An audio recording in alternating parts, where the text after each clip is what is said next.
Hello दोस्तों, welcome to zero I S में आपका स्वागत है दोस्तों।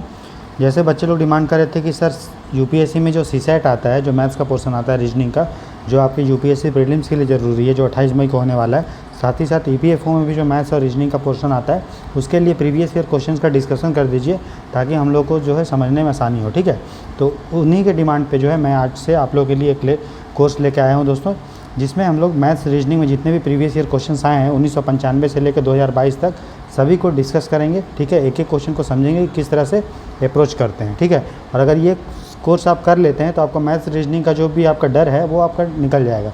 ठीक है, तो अभी इस कोर्स को हम शुरू कर रहे हैं और ये 6, 7, 8 दिन में आपका कंप्लीट हो जाएगा। उससे पहले भी हो सकता है, लेकिन कोशिश करेंगे कि जल्दी जल्दी आपका कंप्लीट हो जाए। ठीक है, तो ये लेक्चर आपका हिंदी इंग्लिश दोनों में है और इसका पीडीएफ आपको टेलीग्राम चैनल पे मिल जाएगा दोस्तों। पीडीएफ इंग्लिश में है, लेकिन मुझे लगता है कि मैथ्स रीजनिंग को हिंदी इंग्लिश क्या है, दोनों एक ही चीज़ होता है ना, हमको समझना होता है। फिर भी मैं कोशिश करूँगा कि अगर हिंदी का पीडीएफ कहीं अगर मुझे मिल पाए प्रीवियस ईयर क्वेश्चन का, तो वो जो है आपको प्रोवाइड कर देंगे। अगर कोई भी स्टूडेंट के पास प्रीवियस ईयर क्वेश्चंस का कंपाइलेशन होगा हिंदी में, है ना, तो मुझे मेल कर दीजिएगा। ठीक है, मेरा मेल आईडी है दोस्तों, वो लिख लीजिए कि kunal829125@gmail.com। ठीक है, तो ये जो पीडीएफ है वो इंग्लिश में है। ठीक है, तो अगर जिन बच्चे के पास जो हिंदी मीडियम के होंगे और उनका अगर पास हिंदी वाला पीडीएफ होगा प्रीवियस ईयर क्वेश्चन का सीसेट का मैथ्स, जिसमें मैथ्स का पोर्शन अलग दिया होगा, रीजनिंग का अलग और सीसेट पैसेज का अलग, तो मुझे मेल कर दीजिएगा ताकि मैं ग्रुप पे अपलोड कर दूंगा, ताकि सभी बच्चे जो है उसको देख पाएँ, है ना। तो वो जो बुक है दिशा पब्लिकेशन का बुक आता है दोस्तों प्रीवियस ईयर क्वेश्चन का, उसी का मैं वहीं से क्वेश्चन लिया हूँ। ठीक है, सॉल्यूशन मैं खुद बताऊंगा, लेकिन क्वेश्चन मैं वहीं से लिया हूँ। ठीक है, एक जगह वहाँ पे कंपाइल करके दिया गया है, मैथ्स का पोर्शन अलग है, रीजनिंग का अलग है, और आपका जो है सीसेट जो पैसेज वाला वो अलग है। तो आज हम लोग जो है मैथ्स रीजनिंग का क्वेश्चन करेंगे दोस्तों 1995 से लेकर 2022 तक, और ये पीडीएफ आपको टेलीग्राम चैनल पर मिल जाएगा। और टेलीग्राम चैनल का लिंक मैं इस वीडियो के डिस्क्रिप्शन बॉक्स में दे दूँगा दोस्तों। इस लेक्चर को प्रेजेंट कर रहा हूँ मैं, मेरा नाम राहुल बरनवाल है दोस्तों। मैं ईपीएफओ में एक सिलेक्टेड ऑफिसर हूँ, साथ ही साथ मैंने यूपीएससी का मेंस 2020 में और यूपी पीसीएस का मेंस 2021 में दिया है दोस्तों। ठीक है, तो चलिए बिना देरी के शुरू करते हैं आज का लेक्चर। तो देखिए दोस्तों, फर्स्ट क्वेश्चन जो है ये 1995 में यूपीएससी प्रीलिम्स से पूछा गया था। बोल रहा है, तो देखो दोस्तों मैं यहाँ पे आपको सॉल्व करके बताऊँगा, है ना। तो क्वेश्चन नंबर 1 सॉल्व कर रहे हैं हम लोग। बोल रहा है कंसिडर द फॉलोइंग सीरीज दिया हुआ है 4, 12, 95, 1, 1, 96, 29, 1, 96 और 26, 2, 96। और बोल रहा है नेक्स्ट टर्म, ये जो डॉट है वहाँ पे नेक्स्ट टर्म क्या होगा, अगला टर्म क्या होगा क्या, और 4 ऑप्शन दिया हुआ है। तो अगर आप देखेंगे तो ये डेट दिया हुआ है ना, मतलब 4, 12, 95 मतलब 4 दिसंबर 1995 का डेट है, फिर 1, 1, 1996, फिर 29, 1, 96 और 26, 2, 96 अगला पूछा है। तो देखिए अगर 4, 12, 1995 से अगर आपको 1 जनवरी 1996 आना है तो कितना दिन आपको ऐड करना पड़ेगा, तो 27 दिन दिसंबर में, तो 27 दिन ऐड करेंगे तो 31 दिसंबर तक हो जाएगा, और 1 जनवरी इसका, तो टोटल 28 दिन अगर ऐड करेंगे इसमें तो आपको ये वाला मिल रहा है। उसी तरह फिर 1, 1, 96 में फिर 28 दिन ऐड करेंगे तो 29, 1, 96 मिल जाएगा, है ना। फिर उसमें 28 दिन ऐड करेंगे तो दिसंबर का 2 दिन इधर बचा ना, 29, 30 जनवरी और 31 जनवरी 2 दिन इधर हो गया, और 26 दिन इधर हो गया, तो 26 और 2 28 दिन, मतलब 28 दिन ऐड करें फिर जो है आपको ये वाला मिल रहा है। इसका मतलब जब हम नेक्स्ट टर्म हमको पाना है तो 28 दिन ऐड करना पड़ेगा। तो ये देखिए दोस्तों कि 26, 2, 96 अगर 28 दिन जोड़ेंगे तो 27 हो जाएगा, 28 हो जाएगा। ठीक है, 27, 28 और फिर 27 फरवरी में कितना दिन होता है, 28 दिन। लेकिन देखिए यहाँ पे 96 1996, तो जो 1996 दोस्तों वो आपका लीप ईयर है ना, ये आपको यहाँ पे पकड़ना था।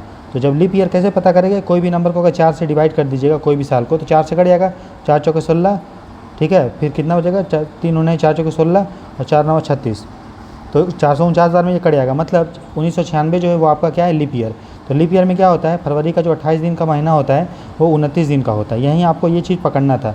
तो 26 फरवरी हो गया, तो 3 दिन अगर ऐड करेंगे तो 27, 28, 29, 3 दिन हो गया इधर ख़त्म, और फिर आपको 25 दिन और ऐड करना है। तो 25 दिन जब ऐड कर देंगे तो फरवरी के बाद क्या आता है, मार्च, तो 25 मार्च 1996 आपका होगा दोस्तों। ठीक है, तो आपको ये कैच पकड़ना था, कुछ 96 जो होता है वो लीप ईयर होता है, और इसलिए उसमें जो है फरवरी का महीना 28 दिन का स्थान पे 29 दिन का हो जाएगा। तो 29 दिन कंसीडर करते हुए 26 हमको अगला 28वां दिन निकालना है। तो फरवरी में 3 दिन इधर हो गया और 25 दिन मार्च में हो जाएगा। तो मेरा आंसर होगा दोस्तों 25 मार्च 1996। समझ में आ गया आपको। चलिए अगला देखते हैं, क्वेश्चन नंबर 2 दोस्तों। बोल रहा है in the given diagram circle A represents teacher who can teach physics. तो सर्कल ए जो है वो फिजिक्स वाला टीचर का है, ठीक है।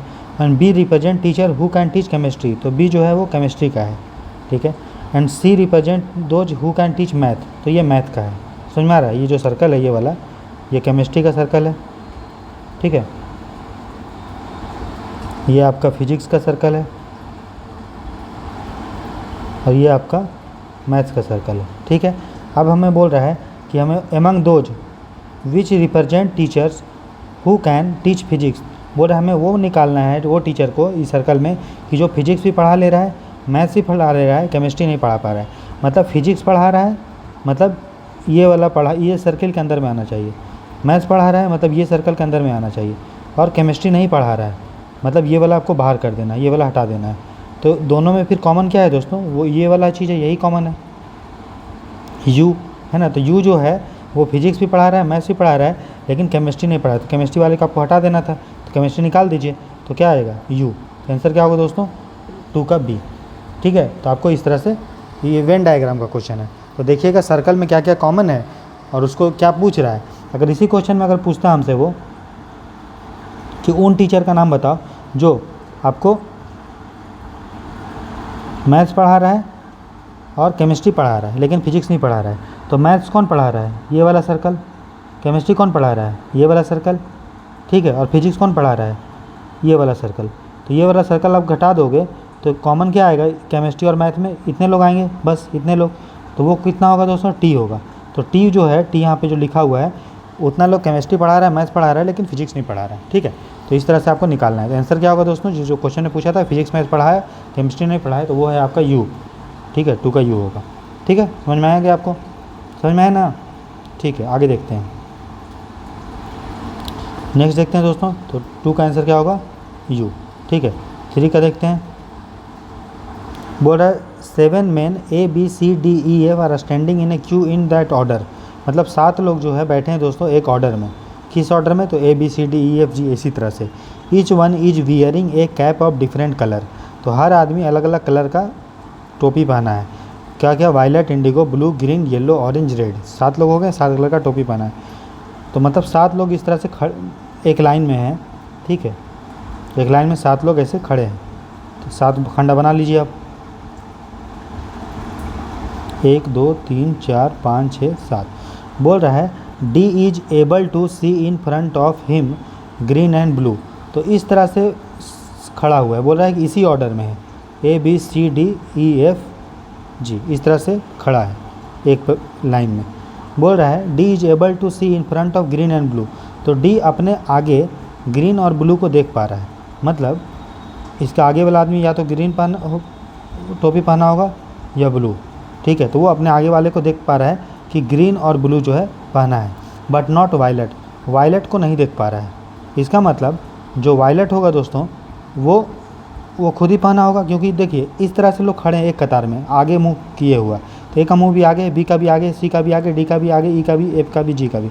मतलब जो आगे ई, जो ई है, ई आगे तो देख पाएगा, पीछे नहीं देख पाएगा।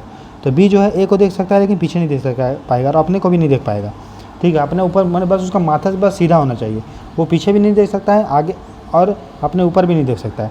तो डी जो देखिए, अगर बोला है ना D is able to see in front of him green and blue, अपने आगे वो ग्रीन और ब्लू को देख पा रहा है और वायलेट को नहीं देख पा रहा है। इसका मतलब जो वायलेट होगा दोस्तों वो या तो उसके पीछे होगा, ठीक है, या वायलेट वो खुद ही पहना होगा, ठीक है। चलिए अब E can see violet and yellow. E जो है वायलेट देख सकता है।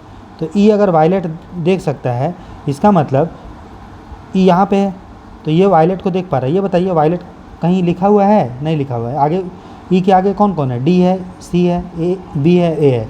तो बी और सी तो ग्रीन ब्लू पहना है।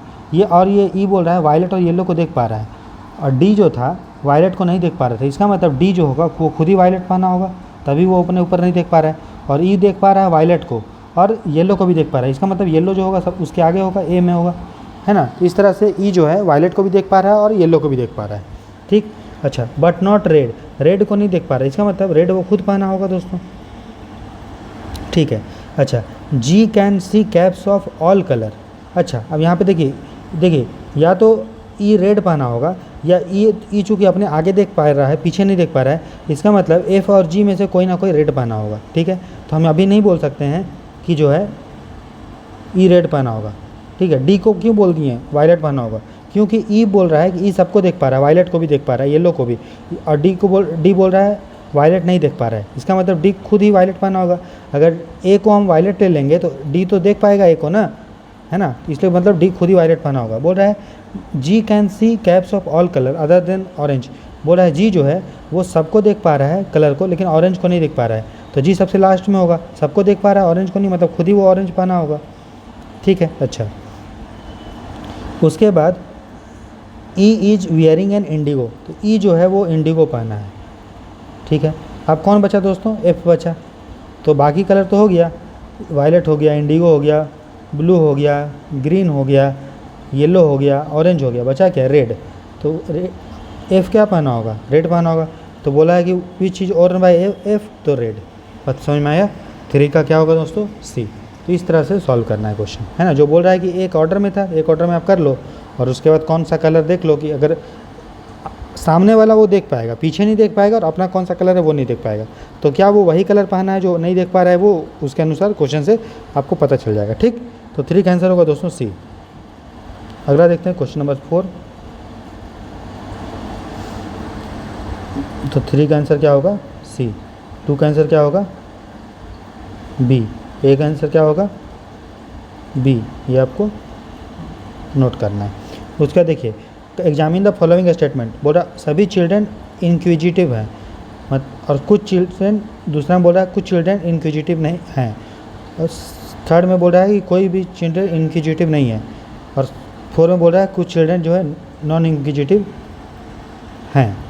ठीक है, तो बोल रहा है कि among these statements the 2 statement which can not be true. बोल रहा है कि इन 4 स्टेटमेंट में कि सभी चिल्ड्रन इंक्विजिटिव हैं, कुछ चिल्ड्रन इंक्विजिटिव जो हैं, कोई चिल्ड्रन इंक्विजिटिव नहीं है, और कुछ चिल्ड्रन इंक्विजिटिव नहीं है। तो इन 4 स्टेटमेंट में कौन सा जो 2 स्टेटमेंट है जो can not be true simultaneously, जो एक साथ सही नहीं हो सकता है लेकिन एक साथ गलत हो सकता है दोस्तों। कुछ चिल्ड्रन इंक्विजिटिव है, और मान लो सभी इंक्विजिटिव हैं, तो ये सभी का हो जाएगा, है ना, ये इनक्विजिटिव है सभी बच्चे। ठीक है, और सम चिल्ड्रन इनक्विजिटिव है, तो उसी में सम भी आ जाएगा, है कि नहीं। अच्छा, नो चिल्ड्रन इनक्विजिटिव, तो ये नो वाला में आ जाएगा, है ना, और कुछ चिल्ड्रन इनक्विजिटिव नहीं, वो ये आ गया। तो जो स्टेटमेंट जो हमेशा ट्रू नहीं होगा साथ में, वो कौन सा होगा दोस्तों, वो होगा 1 और 3। एक बोला कि सभी चिल्ड्रन इनक्विजिटिव है, तो अगर सभी इनक्विजिटिव हैं तो नॉन इनक्विजिटिव का कोई मतलब ही नहीं आएगा। मैं बोलूँ कि सभी आम जो है वो फल है, ठीक है, और फिर बाद में बोल रहा हूँ कि सभी कोई आम फल नहीं है, दोनों कॉन्ट्राडिक्ट कर रहे हैं ना, दोनों साथ साथ सही नहीं हो सकता है, या तो ए को सही होगा या तो नहीं होगा, या तो सभी बच्चे इनक्विजिटिव होंगे या सभी बच्चे इनक्विजिटिव नहीं होंगे, मतलब एक साथ सही नहीं हो सकता है। इसलिए 4 का आंसर होगा दोस्तों ए। ठीक है, चलिए आगे देखते हैं question number 5। Which of the following can be inferred from the statement that either John is stupid और जॉन इज लेजी। बोल रहा है एक स्टेटमेंट दिया हुआ है कि या तो जॉन मूर्ख है या जॉन आलसी है। ठीक है, तो 4 स्टेटमेंट उसके बाद दिया है, बोला कौन सा कथन, कौन सा आप चीज़ फॉलोइंग को आप निष्कर्ष के रूप में मान सकते हैं। क्या आप बोल सकते हैं कि जॉन लेजी है इसलिए जॉन स्टूपिड नहीं है, या बोल सकते हैं कि जॉन लेजी नहीं है इसलिए जॉन स्टूपिड है, या तीसरा क्या बोला, जॉन स्टूपिड नहीं है इसलिए जॉन लेजी है, और चौथा क्या, जॉन स्टूपिड है इसलिए जॉन लेजी नहीं है। तो इससे आप क्या निष्कर्ष निकाल सकते हैं दोस्तों, इससे हम यही निष्कर्ष निकाल सकते हैं कि जॉन लेजी नहीं है इसीलिए जॉन स्टूपिड है, क्योंकि दोनों में से एक ही बार एक सही होगा, या तो जॉन स्टूपिड होगा या तो जॉन लेजी होगा। और अगर जॉन लेजी नहीं है इसका मतलब पक्का वो स्टूपिड होगा, और अगर जॉन जो है स्टूपिड नहीं है इसका मतलब जॉन क्या होगा दोस्तों, लेजी होगा। बात समझ में आ रहा है। हाँ, तो अगर एक नहीं है तो मतलब दूसरा है, और दूसरा नहीं है तो मतलब पहला है। बात समझ में आया। अगर स्टूपिड नहीं है तो लेजी होगा, और लेजी नहीं है तो स्टूपिड होगा। तो 2 और 3 होगा दोस्तों 5 का बी। ठीक है, चलिए आगे देखते हैं दोस्तों क्वेश्चन नंबर 6। तो 5 का जो आंसर होगा दोस्तों वो क्या हो जाएगा आपका बी। 6 का देखते हैं, बोला 6 roads leads to a country. बोला एक देश है दोस्तों जहाँ पे 6 रास्ता जाता है। ठीक है, सड़क का नाम है XYZ 1 2 3। ठीक है, बोल रहा है they can be indicated by letter X Y Z and 1 2 3। When there is a storm Y is blocked, बोल रहा है जब स्टॉर्म आता है तो वाई ब्लॉक हो जाता है। तो वाई जो है वो स्टॉर्म के केस में ख़त्म हो जा रहा है, मतलब ब्लॉक हो जा रहा है। कब? वाई नहीं काम कर रहा है, कब? जब स्टॉर्म में। तो वाई जब स्टॉर्म में मतलब आंधी तूफान में बंद हो जा रहा है वाई, ठीक है। चलिए फिर बोल रहा है when there are floods x1 and 2 will be affected. x1 and 2 flood में आपका ख़त्म हो जा रहा है, बंद हो जा रहा है। फ्लड हो रहा है तो बाढ़ में बंद हो जा रहा है। बोल रहा है when road 1 is blocked Z is also blocked. बोल रहा है जब रोड एक ब्लॉक होता है तो जेड भी ब्लॉक हो जाता है। इसका मतलब 1 अगर ब्लॉक है, ठीक है, तो जेड भी ब्लॉक हो जा रहा है। इसका मतलब बाढ़ में x1 2 जेड सभी बंद हो जा रहे हैं, ठीक। बोला at a time when there are floods and storm also blows. बोल रहा है जब कि उस शहर में बाढ़ भी रहेगा और आंधी भी रहेगा तो कौन सा रोड को आप यूज कर सकते हैं। देखिए अगर बाढ़ आया तो एक्स गया, एक्स रोड गया, 1 गया, 2 गया, 2 गया, और जेड भी चला जाएगा क्योंकि बोला है कि 1 जब जाएगा, ठीक है, तो जेड भी चला जाएगा। लिखा है ना 1 इज ब्लॉक तो जेड इज ऑल्सो ब्लॉक, तो जेड भी ख़त्म, तो जेड भी रोड आपका चला गया, ठीक है। तो एक्स भी गया, 1 भी गया, 2 भी गया, जेड भी गया, ठीक है, ठीक। एक्स भी गया, जेड भी गया, 1 भी गया, 2 भी गया, ठीक है। अब बोल रहा है स्टॉर्म, स्टॉर्म में कौन जाता है? स्टॉर्म में जाएगा वाई, मतलब एक्स वाई जेड चला गया, ठीक, और 1 2 चला गया। कौन सा रोड बचा है दोस्तों? 3। तो 3 जो रोड है वही आप यूज कर पाओगे। बात समझ में आ रहा है आपको? तो 6 का आंसर होगा दोस्तों सी। तो जब स्टॉर्म आएगा या आंधी आएगा या बाढ़ आएगा तो सिर्फ रोड 3 ही यूज होगा, इसलिए 6 का आंसर होगा सी, ठीक है। क्वेश्चन नंबर 7 देखते हैं।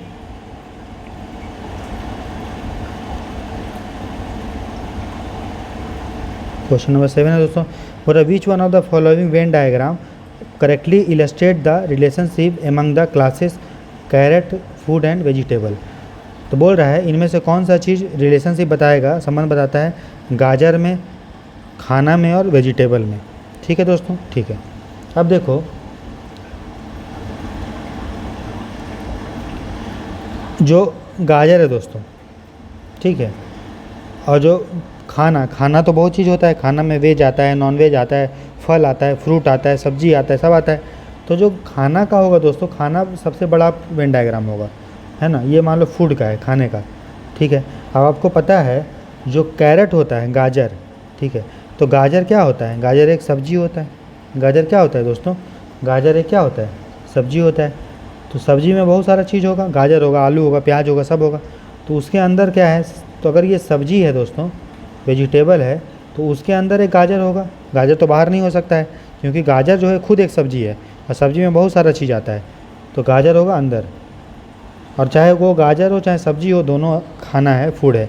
तो जो वेन डायग्राम बनेगा वो बनेगा ए, ठीक है, क्योंकि बड़ा वाला सर्कल खाना होगा, खाना के अंदर फल, फ्रूट, सब्जी, Maggi, Yippee, chicken, non veg, vegetarian सब आएगा, है ना।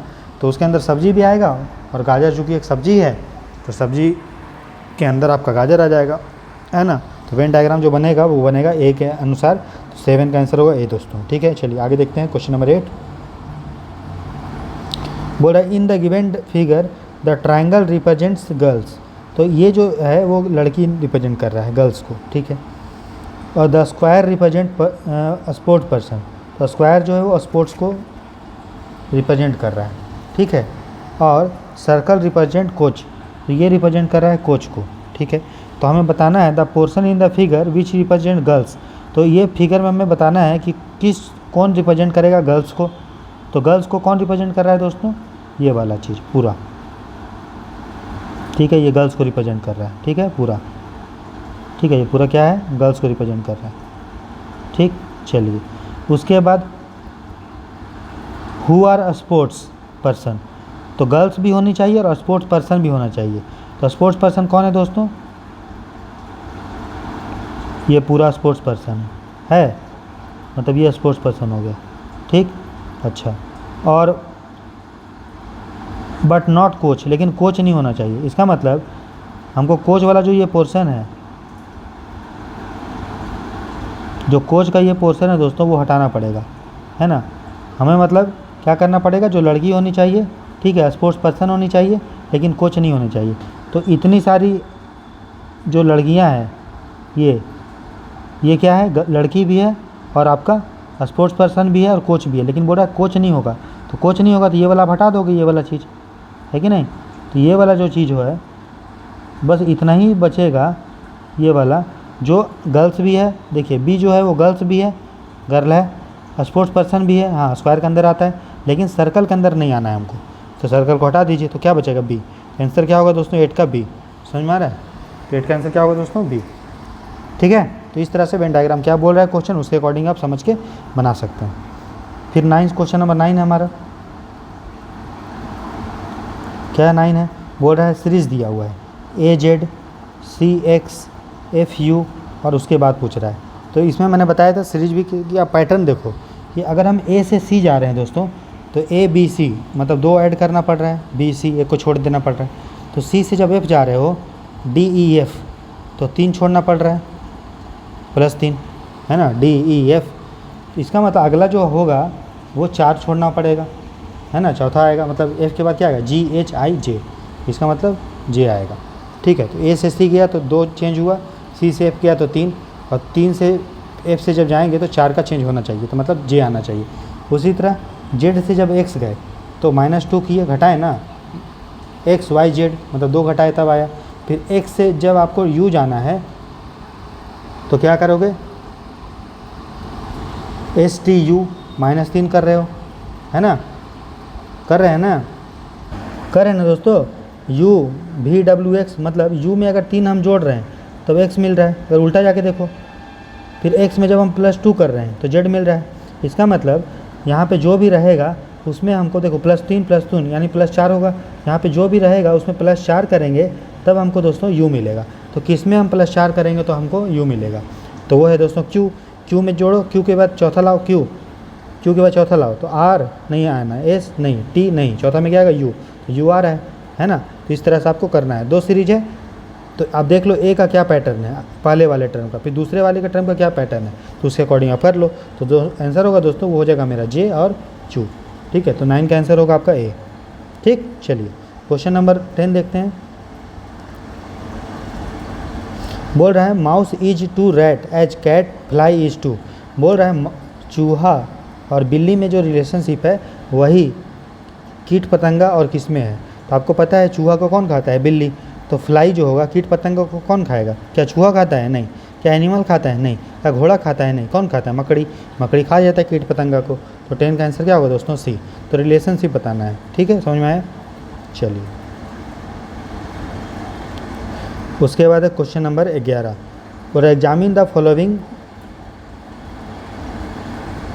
स्टेटमेंट्स। बोल रहा George attend music class on Monday, he attends mathematics class on Wednesday, his literature class are on Friday not on Friday. तो सबसे पहले देखो मंडे को वो क्या करता है दोस्तों, मंगलवार को म्यूजिक करता है। ठीक है, क्या करता है, म्यूजिक। ठीक है, अच्छा he attends mathematics class on Wednesday को क्या करता है, मैथ्स करता है। हिज लिटरेचर क्लास और नॉट ऑन फ्राइडे, तो मान लेते हैं ये मंडे है, ये मेरा ट्यूसडे है, वेडनेसडे, थर्सडे, ठीक है, ये फ्राइडे, ये सैटरडे और ये संडे। ठीक है, तो बोल रहे हैं म्यूजिक क्लास लिटरेचर क्लास और नॉट ऑन फ्राइडे, मतलब फ्राइडे को लिटरेचर नहीं करता है। ठीक है, अच्छा he attends history class on the day following the day of mathematics class. बोल रहा है मैथमेटिक्स क्लास के जस्ट तुरंत बाद वो अटेंड करता है कौन सा क्लास, हिस्ट्री क्लास। ठीक है, मतलब मैथमेटिक्स क्लास के बाद वो अटेंड करता है हिस्ट्री क्लास। ठीक है, अच्छा अगला क्या है, मतलब हिस्ट्री क्लास या तो थर्सडे को होगा, ठीक है, या फ्राइडे को होगा, क्योंकि हो सकता है बीच में छुट्टी भी हो। क्या बोल रहा है देखिए, on Tuesday he attends sports class, मतलब ट्यूसडे को वो स्पोर्ट्स क्लास करता है। ठीक है, उसके बाद if he attends just 1 subject in a day, मतलब एक दिन में एक ही सब्जेक्ट करता है, तो टोटल सब्जेक्ट उसके पास कितना है, म्यूजिक है एक, मैथमेटिक्स दूसरा, तीसरा है लिटरेचर, चौथा है हिस्ट्री, ठीक है, और पांचवा है आपका स्पोर्ट्स। मतलब 5 क्लास है, और बाकी हर सप्ताह में एक दिन में एक ही क्लास करता है, और सप्ताह में होता है 5 दिन। इसका मतलब 2 दिन उसका छुट्टी होगा। ठीक है ना, तो बोल रहा है कि संडे को फ्री है, मतलब संडे को क्या है, छुट्टी। इसका मतलब एक दिन छुट्टी और होगा। ठीक है, अब देखिए अब देखिए मंडे को छुट्टी तो नहीं हो सकता क्योंकि मंडे को उसका म्यूजिक का क्लास है, ट्यूसडे को स्पोर्ट्स का क्लास है, वेडनेसडे का मैथ का क्लास है, और फ्राइडे को बोल रहा है वो लिटरेचर नहीं करता है, ठीक है। और एक मेरा यहीं पे लिखा हुआ था कि हिस्ट्री क्लास वो मैथ्स के बाद करता है, ठीक है। तो मैथ्स के बाद वो हिस्ट्री क्लास करता है तुरंत बाद, ठीक है। इसका मतलब, और फ्राइडे को लिखा हुआ है कि लिटरेचर क्लास नहीं है। तो मान लीजिए फ्राइडे अगर थर्सडे को होगा, लेकिन थर्सडे को फ्राइडे नहीं हो सकता। यहाँ पे देखिए फ्राइडे को क्या बोल रहा है, फ्राइडे को यहाँ लिखा है ना कि फ्राइडे को लिटरेचर नहीं करता है। तो मान लीजिए लिटरेचर अगर या तो यहाँ होगा या तो यहाँ होगा कि 2 ही दिन मेरे पास बचा है, थर्सडे और सैटरडे, लेकिन थर्सडे को नहीं हो सकता लिटरेचर। क्यों? क्योंकि यहाँ पे बोला है कि जो हिस्ट्री का क्लास होगा वो मैथ्स के बाद होगा, ठीक है। इसका मतलब मैथ्स का जो क्लास है दोस्तों, इसका मतलब जो मैथ्स के बाद जो क्लास है दोस्तों वो कौन सा होगा, हिस्ट्री का, ठीक है। यहाँ पे हिस्ट्री का होगा। अब मेरे पास कौन सा सब्जेक्ट बचा, लिटरेचर, और लिटरेचर फ्राइडे को नहीं है, तो लिटरेचर मतलब किस दिन है, लिटरेचर आपका सैटरडे को है। बात समझ में आ रहा है आपको, किस तरह से सॉल्व करना है, मतलब दिन लिख लो कौन कौन सा दिन है, कि किस दिन छुट्टी है वो दिन डिसाइड कर लो, और जैसे जैसे क्वेश्चन बोल रहा है उसके अकॉर्डिंग आप करते रहो तो आप आंसर की तरफ पहुँच जाओगे, ठीक है। इसका मतलब उसका 2 दिन छुट्टी है, एक आपका फ्राइडे को कोई क्लास नहीं है उसका, और संडे को छुट्टी है। तो बोल रहा है कि संडे, तो वो और कौन सा दिन फ्री है, तो कौन सा दिन फ्री है दोस्तों, फ्राइडे को, क्योंकि मंडे को उसका क्लास है, वेडनेसडे को क्लास है, ट्यूसडे को क्लास है, थर्सडे को हिस्ट्री का क्लास है, सैटरडे को क्लास है, और फ्राइडे को क्लास नहीं है, ठीक है। आंसर क्या होगा 11 का डी, ठीक। चलिए क्वेश्चन नंबर 12 देखते हैं। इस तरह से आपको धीरे धीरे क्वेश्चन पढ़ के सॉल्व करना है दोस्तों। बोल रहा है in a accurate clock in a period of 2 hours 20 minute 140 minute the minute hand will move over. बोल रहा है अगर घड़ी में 2 घंटा 20 मिनट अगर मिनट क्लॉक चला है, मिनट की मतलब मिनट की सुई अगर 2 घंटा 20 मिनट बजाया है तो कितना वो मूव करेगा 2 घंटा 20 मिनट में। मिनट का बोल रहा है मिनट का सुई 2 घंटा 20 मिनट में कितने बार मूव करेगा। आपको पता है घड़ी जो होता है दोस्तों उसमें जो मिनट की कांटा होती है तो 1 घंटा में ये पूरा एक बार चक्कर मार देता है ना, ऐसे मारता है ना, मिनट का जो कांटा हुआ 1 घंटे में पूरा घूम के आ जाएगा। दूसरा मतलब 1 घंटा में पूरा एक सर्कल मिनट का घंटा कर लेता है, तो 2 घंटा में कितना करेगा, 1 घंटा में कितना सर्कल, एक सर्कल, और एक सर्कल में कितना डिग्री 360 डिग्री, क्योंकि एक सर्कल में कितना डिग्री 360 डिग्री, तो 2 सर्कल में कितना करेगा 2 गुना 360 डिग्री, मतलब 2 घंटे में वो 720 डिग्री कर लेगा। और फिर 20 मिनट में कितना करेगा, तो 60 मिनट में कितना करता है, 1 घंटे में 1 घंटा बराबर 60 मिनट, तो 60 मिनट में कितना करेगा 360 डिग्री करेगा ना। तो 20 मिनट में कितना करेगा, तो 360 बाई 60 इंटू 20, तो कितना हो जाएगा दोस्तों 120 डिग्री, 20 इंटू 6 बराबर 120 डिग्री। मतलब 2 घंटा में वो कर रहा है 720 डिग्री जो ऊपर हमने देखा, और जो 20 मिनट है उसमें वो कर रहा है 120 डिग्री, तो टोटल वो कितना करेगा दोस्तों 840 डिग्री, ठीक है। तो 2 घंटा में मिनट की सुई जो मूव करेगा 2 घंटा 20 मिनट में वो करेगा 840 डिग्री, ठीक है। क्वेश्चन नंबर 13 देखते हैं दोस्तों। आप बोल रहा है 2 important characteristic of hypothesis are that it should be testable and that it should be stated in a manner that it can be refuted. Which one of the following hypothesis fulfills this characteristics?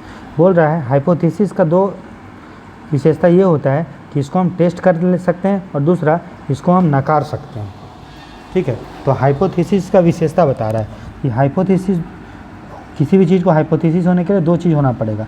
पहला इसको test कर पाओ, मतलब इसका परीक्षण कर पाओ, ठीक है। दूसरा इसको तुम नकार पाओ कि ये गलत हो सकता है ऐसा। तो बोल रहा है 4 मेरा दिया गया हाइपोथेसिस, बोला इनमें से कौन सा हाइपोथेसिस हो सकता है। पहला देखते हैं, ऑल मेन आर मोर्टल, सभी आदमी मरणशील है। अब बताइए क्या ये आपको पता नहीं है क्या कि सभी आदमी मरणशील है ना, पता है ना, तो क्या आप इस पे टेस्ट करोगे, नहीं करेंगे ना भैया, टेस्ट करेंगे क्या, नहीं करेंगे। मैं बोलूँ कि पढ़ने से नहीं पढ़ोगे तो फेल हो जाओगे, तो सही बात है, अगर नहीं पढ़ेगा तो फेल ही तो होगा, तो टेस्ट क्या करोगे कि दिखाओगे क्या कि नहीं पढ़ रहे हैं तो फेल। ऑटोमेटिकली ये प्रूफ्ड है कि ऑटोमेटिकली ये प्रूफ है भैया कि सभी आदमी मरणशील है, टेस्ट करने की जरूरत नहीं है यार, इसको कोई नकार भी नहीं सकता है, तो डी नहीं होगा। उसके बाद सम बिजनेसमैन आर डिसऑनेस्ट, कुछ बिजनेसमैन जो है वो डिसऑनेस्ट हो सकते हैं। इसमें टेस्ट क्या करना है, और इसको क्या नकार सकते हो क्या? सभी बिजनेसमैन तो ईमानदार नहीं होंगे भैया, नकार नहीं सकते ना, ठीक है। तो ये जो है ये भी नहीं होगा। उसके बाद सम बर्ड्स आर एनिमल्स, कुछ बर्ड्स पशु हैं। तो सभी जो बर्ड्स तो पशु ही होता है, इसमें नकारना क्या है? क्या जीव जंतु होता ही ना, बर्ड्स क्या है? जीव जंतु ही, एनिमल ही है तो है ना। तो इसको भी आप नकार नहीं सकते हैं, तो इसको टेस्ट करने की ज़रूरत है क्या? पता है, अरे नकार भी नहीं सकते हो, ये नहीं होगा। फिर बोला intelligent person have good memory, जो बुद्धिमान लोग होते हैं उसका मेमोरी शार्प होता है। तो इसको टेस्ट करना चाहिए क्या? वाकई में जो बुद्धिमान लोग होते हैं उसका मेमोरी शार्प होता है? तो हाँ, क्या अच्छा होता है, तो टेस्ट करेंगे। लेकिन फिर आप टेस्ट करेंगे तो पाएंगे कि नहीं भैया, बहुत लोग ऐसे हुए हैं बुद्धिमान लोग जिसका मेमोरी जो है शार्प नहीं, वो भूल जाते थे। पहले देखिए आइंस्टीन बोलते थे बुद्धिमान तो बहुत था लेकिन उसका मेमोरी याद करने का चीज़ नहीं था, वो भूल जाता था कि यार कोई पार्टी वार्टी भी था। आपने पढ़ा होगा कि वो हमेशा अपना चाबी वाबी भूल जाते थे कहीं जाते थे तो, ठीक है। तो ये एक हाइपोथेसिस कहलाएगा। क्यों? क्योंकि आप इसको नकार भी सकते हो कि नहीं, बुद्धिमान लोग का मेमोरी जो है अच्छा हमेशा नहीं होता है, और जिसका अच्छा मेमोरी होगा वो बुद्धिमान नहीं हो सकता, ये भी है, ठीक है। बहुत लोग होगा आपको घर में दादी वादी या कोई भी और भी लोग जो इसका याद बहुत चीज़ करता होगा, आपके भी दोस्त होंगे पुराना चीज़ को याद करने हैं, लेकिन पढ़ाई का बात बोलो कि बुद्धिमानी का तो एकदम उसका सिट्टी पिट्टी गुल हो जाता है ना। तो हम लोग इसको नकार सकते हैं कि बुद्धिमान लोग का मेमोरी जो है शार्प हमेशा नहीं होता है। बात समझ में आए? ठीक है। तो 13 का आंसर होगा दोस्तों ए, जो एक हाइपोथेसिस है जिसका परीक्षण कर सकते हैं और जिसको हम नकार सकते हैं। चलिए आगे देखते हैं क्वेश्चन नंबर 14, फिर से हमारा सीरीज का क्वेश्चन है दोस्तों। बोल रहा है POQ, फिर है SRT, फिर है VUW। अब देखिए दोस्तों, P से आपने S में गए तो QRS +3 का ऐड किए, ठीक है। अब S से V में गए तो STUV +3 का ऐड किए। इसका मतलब अगला जो टर्म होगा उसमें भी आप +3 ऐड करोगे। तो V में जब ऐड करोगे तो UVWXY, तो क्या आएगा दोस्तों? Y। मतलब पहला टर्म मेरा क्या आएगा? Y। फिर अब O से देखिए, O से गए R में तो OPQR +3 ऐड करेंगे तो R में आ जाएंगे। फिर R में से U में जाइए तो STU +3 ऐड करेंगे तो U में चले जाएंगे। इसका मतलब U से फिर +3 करेंगे तो हमको अगला टर्म आना चाहिए, तो U में 3 जोड़िए तो VWX आ गया, ठीक है। यानी मेरा आंसर मिल गया है कि YXZ होना चाहिए, लेकिन बाकी हम तीसरा भी देख लेंगे दोस्तों, ठीक है। अब तीसरा क्या है? Q से आप T में जाइए तो QRST मतलब +3 किया आपने। फिर आप T से W में जाइए तो UVW +3। अब W से फिर 3 में जाना पड़ेगा तो XYZ, तो आ गया मेरा YXZ, ठीक। तो आपको इस तरह से सीक्वेंस सीरीज का क्वेश्चन बनाना है दोस्तों। देखना है कि सीरीज का क्या पैटर्न है। हो सके यहाँ पे 3 आ रहा है, लेकिन किसी में होगा कि हम लोग ऊपर भी देखेंगे कि एक बढ़ते रहता है, +2 +3 +4 +5, तो कुछ भी होगा आपको पहचानना है उसमें, ठीक है। तो 14 का आंसर होगा दोस्तों सी। चलिए क्वेश्चन नंबर देखते हैं 15। बोल रहा है examine the following statement regarding A set of ball. तो गेंद के बारे में कुछ हम लोग कथन है 4 कि बोल रहा है सभी बॉल्स ब्लैक है, सभी जो गेंद है वो काला है, सभी गेंद सादा है, कुछ ही गेंद काला है और कोई भी गेंद काला नहीं है दोस्तों, ठीक है। तो हमें ये एज्यूम करना है, assuming that the balls can only be black और वाइट। तो ये एज्यूम करना है कि बॉल जो होगा या तो ब्लैक होगा तो या तो वाइट होगा, दोनों का मिक्सचर नहीं हो सकता है, ठीक है। तो इनमें से जो 4 कथन है उसमें से कौन सा कथन ट्रू तो हो सकता है, सही हो सकता है, लेकिन साथ साथ गलत नहीं हो सकता है, ये हमें बताना है। सही हो सकता है लेकिन गलत नहीं हो सकता है दोस्तों, ठीक है। तो देखिए ये वाला हो सकता है कि सभी बॉल्स ब्लैक हैं और कोई बॉल्स ब्लैक नहीं है, ये हो सकता है। अगर सभी बॉल्स ब्लैक हैं इसका मतलब कुछ बॉल जो है वाइट, कोई बॉल वाइट नहीं है। और अगर हम लेते हैं कोई बॉल्स वाइट नहीं है, इसका मतलब सभी बॉल क्या हैं? वाइट है ना। तो ये इसको सेटिस्फाई कर रहा है। अगर हम मानते हैं कि सभी बॉल्स ब्लैक है, इसका मतलब कोई भी गेंदा जो है सादा नहीं है, तो मतलब ये सही हो गया, क्योंकि बोल ही रहा है कि कोई ब्लैक भी है और कुछ लगभग सभी ब्लैक है या वाइट है। अगर मानते हैं सभी ब्लैक है तो एक भी गेंद हमको वाइट नहीं दिखेगा, और मानते हैं कि कोई भी गेंद वाइट नहीं है मतलब सभी गेंद वाइट दिखेगा। तो जो सही होगा दोस्तों वो होगा 15 का ए, ठीक है। जो सही तो हो सकता है लेकिन गलत नहीं हो सकता है, तो 15 का होगा दोस्तों ए, ठीक। चलिए आगे देखते हैं क्वेश्चन नंबर 16। तो ये हमारा स्टार का क्वेश्चन है ना, ये बहुत आसान होता है ये सर। बोल रहा है एक स्टार ये दिया है, फिर अगला, फिर तीसरा, फिर चौथा, पाँचवा, मतलब इससे ये आया होगा, फिर इससे ये, फिर तीसरा से चौथा आया होगा, फिर चौथा से पाँचवा। तो पाँचवा में फिगर क्या होगा वो आपको जानना है, ठीक है। तो देखिए ये जो क्या हुआ है, स्टार है, उसमें डॉट का जो पोजीशन है वो चेंज हुआ है। तो मान लो ये वाला डॉट को हम दिखाते हैं ब्लू लाल से, ठीक है, इसको दिखाते हैं हरा से, और इसको दिखाते हैं ब्लू से, ठीक है। अब हम लोग चेंज करते हैं। मान लो ये जो लाल था तीन, अब हमको पता है ना कि पोजीशन चेंज हो रहा है, तो मान लेते हैं तीसरा पोजीशन तीन प्लेस आगे जा रहा है। तो लाल अगर 3 आगे जाएगा तो 1 2 3, तो अगले वाले में कहाँ तक चला जाएगा दोस्तों? लाल इसको छोड़ देगा, इसमें नहीं जा सकता, इसमें नहीं जा सकता, इसमें जाएगा, है ना। तो इसमें जाएगा, तो यहाँ पे मान लो लाल आ गया, ठीक है। फिर उसके पीछे हरा रहेगा क्योंकि एक जस्ट पीछे है, ठीक है। तो उसके पीछे क्या है दोस्तों? हरा, तो ये हरा हो गया, ठीक है। और उसके पीछे क्या है? ब्लू, ये हो गया। अब फिर देखिए, फिर अगर मान लो 3 पोजीशन आगे अगर गया होगा तो लाल कहाँ चला जाएगा? 1 2 3, यहाँ पे लाल चला जाएगा, देखिए लाल आ गया यहाँ पे डॉट। और फिर उसके पीछे क्या है? उसके पीछे हरा है, और उसके पीछे क्या है? ब्लू। तो उसके पीछे देखिए हरा, और उसके पीछे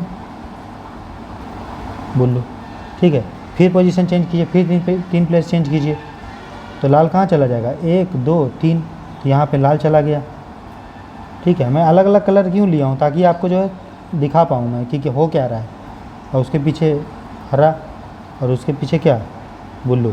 इसका मतलब 3 पोजीशन चेंज हो रहा है दोस्तों, है ना। तो अगला में जो आएगा लाल आएगा, तो 1 2 3, मतलब यहाँ पे लाल आएगा, ठीक है। तो अगला जो तारा होगा दोस्तों, तो यहाँ पे आपका लाल आएगा, लाल वाला, ठीक है। उसके पीछे क्या रहेगा? हरा, और उसके पीछे ब्लू। तो देख लीजिए कौन सा में दिया हुआ है कि कौन सा फिगर में यहाँ पे आपका एक डॉट दिया हुआ है, फिर उसके पीछे 3 दिया हुआ, यही होगा। ये तो नहीं होगा क्योंकि डॉट यहाँ पे होना चाहिए, यहाँ, यहाँ और यहाँ, है ना। ये भी नहीं होगा, ये भी नहीं होगा। आंसर क्या होगा दोस्तों? 16 का ए।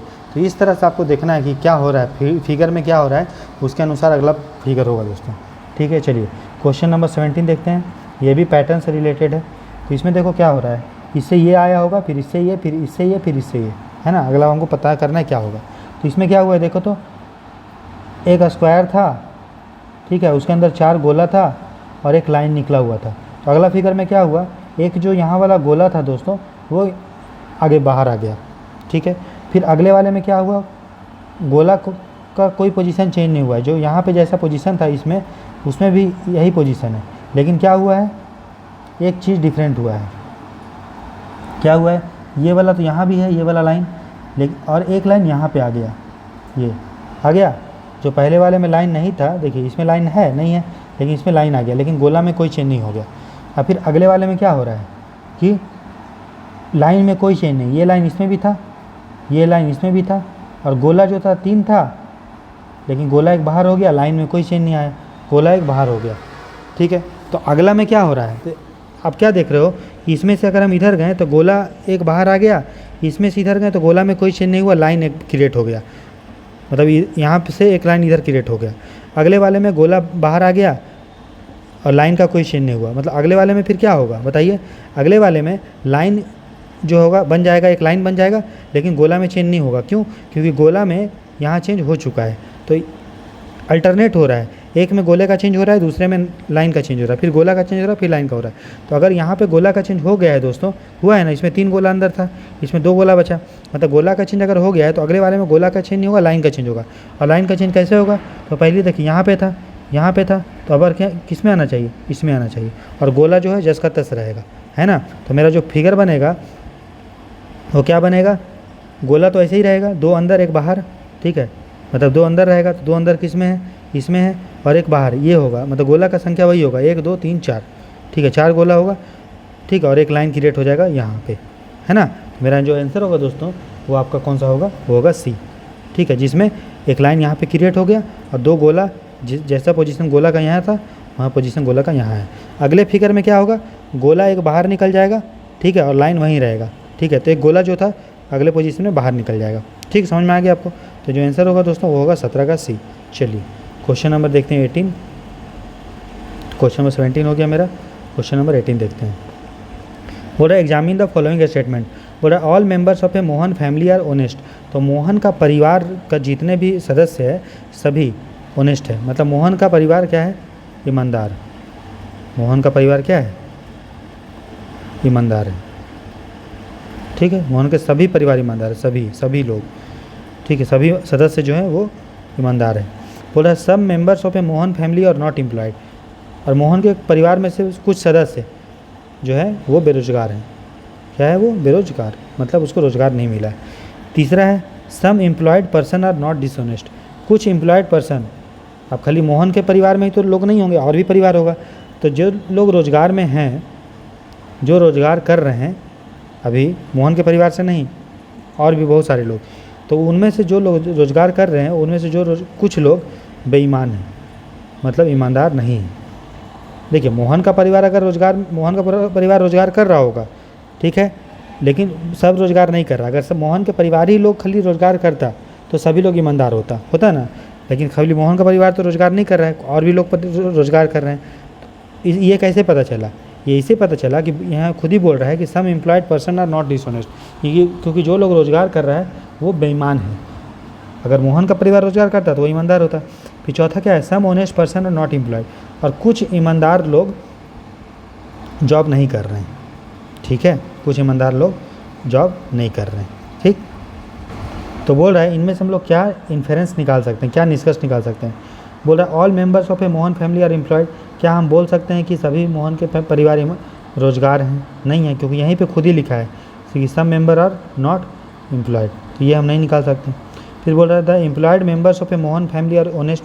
बोल रहा है कि मोहन के परिवार में से जो भी सदस्य रोजगार कर रहे हैं वो ईमानदार हैं। तो सही बात है, क्योंकि मोहन का परिवार ही ईमानदार है, तो मोहन का परिवार से अगर कुछ लोग बोल रहा है कि यहाँ पे काम नहीं कर रहा है, मतलब कुछ लोग काम कर रहा होगा, और जो भी लोग काम करे तो मोहन का परिवार ही ईमानदार है, तो काम करने वाले मोहन के परिवार से ही वो क्या होंगे? ईमानदार होंगे। तो आंसर क्या होगा दोस्तों? 18 का बी। ठीक है, चलिए अगला देखते हैं। बोल रहा है कि the honest member of a Mohan family are not employed. ऐसा बोल सकते हैं क्या कि मोहन के परिवार में जो ईमानदार लोग हैं वो एम्प्लॉयड नहीं हैं? ये नहीं बोल सकते हैं ना। हो सके कि मोहन के परिवार में से सभी लोग जो है ऑनेस्ट मेंबर जो वो एम्प्लॉयड होंगे, है कि नहीं? चलिए आगे देखते हैं दोस्तों। तो 18 का आंसर होगा बी। अगला देखते हैं। बोला in a dinner party both fish and meat, fish और मीट दोनों सर्व किया जाता है। एक डिनर पार्टी बुलाया गया जहाँ मछली भी देते हैं और मीट भी देते हैं। सम टुक ओनली फिश, कुछ लोग सिर्फ मछली खाते हैं और कुछ लोग सिर्फ मीट खाते हैं। देयर आर सम वेजिटेरियंस, कुछ वेजिटेरियन है, शाकाहारी लोग भी हैं जो दोनों में से कुछ नहीं खाते हैं, लेकिन डिनर पार्टी में तो जाएंगे ही, वेज खाएंगे। और the rest accepted both fish and meat. तो बोल रहा है एक डिनर, मान लो एक डिनर का पार्टी होगा, ठीक है, इसमें कुछ लोग फिश खाता होगा और कुछ लोग मीट खाता होगा, और बोल रहा है कुछ लोग फिश और मीट दोनों खा रहा है। तो मान लो ये डिनर का पार्टी है, ठीक है, ये डिनर है, इसमें कुछ लोग फिश खाएगा और कुछ लोग मीट खाएगा और कुछ लोग दोनों खाएगा। ये इतने लोग दोनों खाएंगे मीट, और बाकी वेज खाएंगे, क्योंकि नॉनवेज में दो ही चीज़ है, फिश है और मीट है। बाकी लोग नॉनवेज खाएंगे। तो नॉनवेज बताइए ये सर्किल को कट करेगा क्या? नहीं, ये बाहर होगा, लेकिन बड़ा वाला सर्कल के अंदर में ही होगा, क्योंकि ये भी, इनको भी तो डिनर के लिए बुलाया गया है, तो ये वेज खाएंगे। तो ये जो हम वेन डायग्राम बनाएंगे ये किसको रिप्रेजेंट कर रहा है? ये ए को रिप्रेजेंट कर रहा है कि फिश है, कुछ लोग फिश खाते हैं, कुछ लोग मीट खाते हैं, कुछ लोग दोनों खाता है, और कुछ लोग नॉन वेजिटेरियन है, क्योंकि यहीं पे लिखा है कि कुछ लोग वेजिटेरियन है।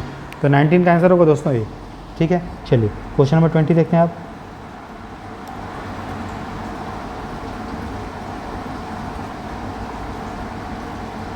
क्वेश्चन नंबर 20 बोल रहा है B C D E F and G are members of a family consisting of 4 adult and 3 children. बोल रहा है B C D E F G ये परिवार के सदस्य हैं, जिसमें से 4 जो है वो वयस्क है, एडल्ट है, और 3 क्या है? बच्चा है। ठीक है, और एफ और जी लड़कियां हैं। एफ और जी क्या है दोस्तों? लड़की है। और ए और डी ब्रदर है। ए और डी क्या है? भाई है। तो धीरे धीरे इसको करके बनाइएगा तब बन जाएगा। देखिए एक सबसे पहले देखिए, सबसे पहले क्या बोल रहा है? ए डॉक्टर है, यहाँ पे देखिए ए डॉक्टर है, ठीक है, ए क्या है? डॉक्टर, ठीक है। अच्छा, और ए और डी भाई है, मतलब ये मेल होगा, है ना, और बी डी ये क्या है, दोनों मेल है, और वो क्या है, दोनों भाई है, ठीक है। E is an engineer married to one of the brother. E एक इंजीनियर है, ठीक है, और एक भाई से शादीशुदा है, एक भाई से शादी की है, तो या तो ए से शादी की होगी या तो डी से शादी की होगी। यहाँ तक आपको क्लियर है, ठीक है। और B is married to D, B का शादी जो है वो डी से हुआ है, बी का जो शादी है वो डी से हुआ है, और ये मेल है, तो मतलब बी क्या होगी, लड़की होगी, औरत होगी, ठीक है। And G is there children, और जी उनका बच्चा है, तो बी बाप है और बी माँ है, इनका बेटा जो है, बेटा बेटी नहीं पता है क्या है, जी है, जी क्या है, उनका बच्चा है, लेकिन ये क्या बोल रहा है, जी लड़की है, तो जी क्या हो गई, बच्ची हो गई, फीमेल, ठीक है। अच्छा, अब क्या बोल रहा है कि F and G are girls, F और जी गर्ल्स है, ठीक है, एफ के बारे में भी नहीं जानकारी है। और A is a doctor, A doctor है, और ई इज ए इंजीनियर, ई क्या है, इंजीनियर है, married to one of the brother, ठीक है। अब ई इंजीनियर है और मैरी किया है एक भाई का शादी तो बी से डी से हो चुका है, बी का, तो बाकी दूसरा कौन बचा, ई बचा, है ना, ई, ठीक है। ई क्या है दोस्तों, इंजीनियर है, अगर ये मेल है तो ई क्या होगी, लड़की होगी, बात समझ में आया, चलिए। And has two children, E is married to one of the, इसका 2 बच्चा है, ठीक है। तो ए तो हो गया, बी हो गया, सी नहीं हुआ है, तो सी उसका बच्चा होगा क्योंकि डी तो ऑलरेडी है, ई हो चुका है, और एफ बचा, मतलब सी बचा और एफ बचा, ठीक है। अच्छा, अब सी कौन है, तो देखिए बोल रहा है इसमें कि F and G are girls, F और जी कौन है, गर्ल्स है, तो ये भी बच्ची है, ठीक है। अच्छा, सी कौन है ये पूछा है, और इसमें क्या क्या दिया हुआ देखो तो, अच्छा ए एंड डी ए, अब इसमें बोल रहा है दोस्तों देखिए 3 आर चिल्ड्रेन, 3 बच्चे हैं, 3 बच्चा हो गया, सी एफ जी 3 बच्चा हो गया, और 2 ऑफ होम, और 3 बच्चे में से 2 लड़कियां हैं, बोल रहे हैं ना F and G are girls, तो ये बच्ची है दोनों, तो सी कौन क्या हुआ, लड़का हुआ, बात समझ में आया। अब बोल रहा है कि सी कौन है, तो सी कौन होगा दोस्तों, सी जो होगा वो ए और ई का बच्चा होगा, क्योंकि ई का लड़का है और ई की शादी ए से हुई है, मतलब सी जो है वो ए का क्या होगा, बेटा होगा, क्योंकि लड़का है, तो सी क्या है दोस्तों, ए का बेटा। क्या ये जी का भाई है, जी का भाई तो कुछ बोला ही नहीं गया है। क्या ये ई का बाप है, ई का बाप कौन है दोस्तों, ई का बाप को कोई जानकारी, ई तो ए का पति है, ई के बारे में कोई जानकारी नहीं। एफ का बाप कौन है दोस्तों, एफ का बाप कौन है, ए, लेकिन हमें पूछा है सी कौन है, तो सी कौन है भाई बताइए, सी जो है ए और ई का लड़का है, ठीक है। तो 20 का आंसर होगा दोस्तों डी। तो इस तरह से आपको जो फैमिली रिलेशन वाला है उसको इस टाइप से अगर आप बनाएंगे तो आपको बन जाएगा, और पूरा खेल प्रैक्टिस का है, तो ऐसा नहीं कि आपको बहुत सारा क्वेश्चन प्रैक्टिस करना है, यही क्वेश्चन को आप बार बार खुद से बनाने का कोशिश कीजिए दोस्तों, ठीक है। चलिए क्वेश्चन नंबर 21 देखते हैं, बोल रहा है डी डी ए के बाद आया ए टी डी, तो बोल रहा है डी डी ए और ए डी डी में जो रिलेशनशिप है वही रिलेशनशिप आर आर बी, और यहाँ पे क्या आएगा वो करना है, ठीक है। तो ध्यान से देखो क्या हुआ है, जो डी था को अगर यहाँ लाया और डी को कर दिया कैपिटल, ठीक है, और ए को कर दिया इधर और डी को कर दिया इधर, ठीक है, तो बीच वाले का कर दिया कैपिटल, तो कैपिटल डी हो गया, और स्मॉल वाले को इधर कर दिया, तीसरा को इधर ले आया और पहला को तीसरे में ले गया, तो मेरा ये बन गया। उसी तरह अगर ये करोगे तो आर को अगर कर दोगे कैपिटल, ये हो गया, बी को आप इधर ले जाओ और इसको इधर ले जाओ, तो बी इधर चला गया और आर इधर चला गया, तो बी आर आर होगा दोस्तों, 21 का होगा सी, ठीक है।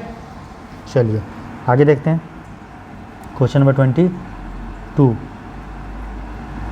बोल रहा है A B C D E F are not necessarily in that order sitting on a 6 chair regularly placed round table, तो बोल रहा है गोल मेज है जिसमें 6 लोग बैठे हैं, 6 लोग कैसे बैठेंगे, ऐसे बैठेंगे, एक यहाँ मान लो बैठा, एक यहाँ, एक यहाँ, एक यहाँ, एक यहाँ, एक यहाँ, इस तरह से बैठा होगा, तो दोनों क्यों ऐसा बोला है? क्योंकि अपोजिट में आपको बैठाना है, एक के अपोजिट में दूसरा, इसके अपोजिट में ये, इसके अपोजिट में ये। आप क्वेश्चन पढ़िए, बोल रहा है it is observe that A is between D and F. तो डी और एफ के बीच में ए है, ये हो गया। आप इधर भी बैठा सकते हो, कहीं भी बैठाओ, लेकिन कंडीशन वही होगा, एफ और डी के बीच में ए को बैठाना है। बोल रहा है सी इज अपोजिट टू डी, सी जो है इसके अपोजिट में है, तो सी के अपोजिट कौन हो गया? डी हो गया। अच्छा, D and E R not on neighbouring chair, D और ई नेबर चेयर में नहीं है, मतलब ई को आप यहाँ नहीं बैठा सकते। क्यों? क्योंकि ई अगर यहाँ बैठेगा तो डी का पड़ोसी हो जाएगा ना, बगल में बैठा है तो वहाँ पे नहीं बैठाना है। तो डी को कहाँ बैठा सकते हो? दो ही प्लेस खाली है, एक यहाँ एक यहाँ, यहाँ नहीं बैठ पाएगा, यहाँ बैठेगा तो बोल देगा पड़ोसी हो जाएगा, पड़ोसी नहीं होना है, तो ई यहाँ बैठेगा। ठीक है, तो बाकी कितने कौन बचा? बी बचा, तो बी यहाँ बैठेगा। बात समझ में आया? अच्छा, अब बोल रहा है विच one of the following pair must be sitting on neighbouring chair. बोल रहा है इनमें से कौन सा चेयर के लोग जो है पड़ोसी हैं। तो पड़ोसी कौन? ए और बी, ए एंड बी पड़ोसी है क्या? नहीं है, क्योंकि ए यहाँ बैठा है, बी यहाँ। पड़ोसी मतलब क्या? बगल में बैठना, तो पहला नहीं होगा। सी एंड डी पड़ोसी है, देखिए अगल बगल बैठा है, तो ये हो सकता है क्या? होगा। बाकी चेक करते हैं बी एंड एफ नहीं होगा, क्योंकि बी यहाँ है, एफ यहाँ है। पड़ोसी तब होता है जब बी और ई पड़ोसी है, बी और डी पड़ोसी है, ये भी नहीं होगा। ए एंड सी पड़ोसी है क्या? नहीं, ए यहाँ है, सी यहाँ है, पड़ोसी तो है नहीं, तो ये भी गया। आंसर क्या होगा दोस्तों? सी एंड डी। 22 का आंसर होगा सी। अगला देखते हैं,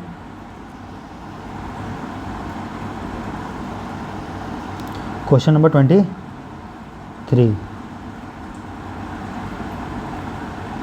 बोल रहा है SAND को हम लोग लिखे हैं VDQG में, ठीक है, तब, और बर्ड को BIRD को हम लोग लिखे हैं ELUG में, मतलब इससे हम लोग ये लाए हैं और इससे ये लाए हैं। तो बोला है लव, LOV, लव मतलब प्यार। आजकल के युवा जिसके पीछे हैं पागल, तो लव का क्या कोड होगा? ठीक है, तो सैंड का क्या होगा? VDQG। तो एस से आपको वी लाना है, तो एस के बाद पढ़िए TUV +3 जोड़ेंगे तो TUV आया होगा। ए में फिर डी कैसे आएगा? तो +3 BCD, फिर एन से क्यू कैसे आएगा? OPQ +3, और डी से ई कैसे आएगा? +3 EFG। ठीक, अच्छा, फिर देखो इससे ये तो आ गया +3 करने पे, तो आपको फिर चेक करना है कि क्या जो बर्ड दिया है उससे +3 करने पे ये आ रहा है, क्योंकि दोनों पैटर्न सेम होगा तभी तो आप तीसरे में अप्लाई करोगे ना। जो क्वेश्चन पूछा है लव का क्या होगा, तो बी से जोड़िए तो CDE आ गया, आई से जोड़िए JKL 3 जोड़िए आ गया, आर से STU आ गया, डी से EFG 3 जोड़े आ गया। इसका मतलब अगला जो नंबर हो रहा है वो +3 जोड़ने पे आ रहा है। तो एल में प्लस जोड़ेंगे 3, तो एल जोड़िए MNO, ओ में PQR, बी में WXY है ना, और ई में FGH क्या होगा? ORY। ठीक है, क्या होगा दोस्तों? 23 का D, ORYH। ठीक है, तो लव का क्या होगा? ORYH। ठीक, चलिए क्वेश्चन नंबर 24 देखते हैं। बोल रहा है in a group of 5 people KLM आर एम्बिशियस। तो देखिए KLM ये क्या है दोस्तों? एम्बिशियस है। ठीक है, अच्छा, MNR और आर ऑनेस्ट, MNR क्या है? ऑनेस्ट है। फिर LMN आर इंटेलिजेंट, LMN क्या है? इंटेलिजेंट। ये सब बहुत आसान होता है, भले आपको क्वेश्चन बहुत लंबा लगेगा। फिर KNR इंडस्ट्रियस, KNR क्या है? इंडस्ट्रियस।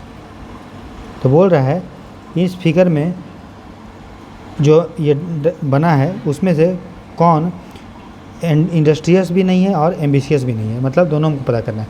इंडस्ट्रियस नहीं है तो मतलब आप ये काट दो, मतलब KNR इंडस्ट्रियस नहीं है और एम्बिशियस नहीं है। तो एम्बिशियस कौन नहीं है? KLM नहीं है, तो KLM नहीं है। इसका मतलब KLMNR ना तो एम्बिशियस है ना तो इंडस्ट्रियस है।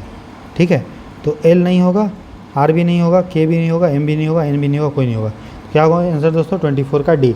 ग्रुप में कोई भी ना तो इंडस्ट्रियस है ना तो एम्बिशियस है। ठीक है, चलिए आगे देखते हैं क्वेश्चन नंबर 25।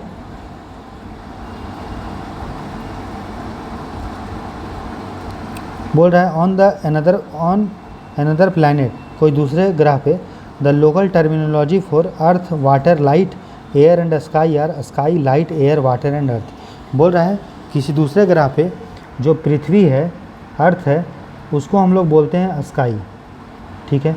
वाटर को हम लोग क्या बोलते हैं, लाइट, दूसरे ग्रह पे। और लाइट को हम लोग क्या बोलते हैं, यहाँ दिया हुआ है ना, लाइट को क्या बोलते हैं, एयर, ठीक है। और एयर को क्या बोलते हैं, वाटर। और स्काई को क्या बोलते हैं, अर्थ। तो बोल रहा है वहाँ पे कोई अगर थर्स्टी है तो उसको क्या पीना चाहिए, उसको वो क्या पिएगा दोस्तों, पानी पिएगा। और पानी को क्या बोलते हैं, लाइट, तो वो क्या पिएगा, लाइट पिएगा, ठीक है। तो 25 का आंसर क्या होगा, डी। समझ में आ रहा है आपको, आ रहा है कि नहीं आ रहा है, आ रहा होगा। चलिए, तो इस तरह से दोस्तों ये जो पार्ट 1 है इसमें हम लोग 25 क्वेश्चन किए हैं, धीरे धीरे हम लोग करके कंप्लीट करेंगे। और टेंशन मत लीजिए, 5-6 दिन में आपका हो जाएगा कंप्लीट, ठीक है। तो दोस्तों मिलते हैं नेक्स्ट लेक्चर में। लेक्चर पे नए हैं तो चैनल पे नए हैं तो लाइक शेयर सब्सक्राइब कीजिए, और कैसा ये इनिशिएटिव लग रहा है आपको ज़रूर बताइएगा, ठीक है। नेक्स्ट मिलते हैं नेक्स्ट लेक्चर में, और नेक्स्ट पार्ट में हम लोग जहाँ पे फिर आगे जो है क्वेश्चन करेंगे, ठीक है। गॉड ब्लेस यू, अच्छे से रहें, खुश रहें और मस्त रहें। और सीसेट का मैथ्स रीजनिंग का टेंशन मत लीजिए, मैं आपको कंप्लीट करवा दूँगा, ठीक है। चलिए दोस्तों मिलते हैं नेक्स्ट लेक्चर में, टेक केयर, बाय।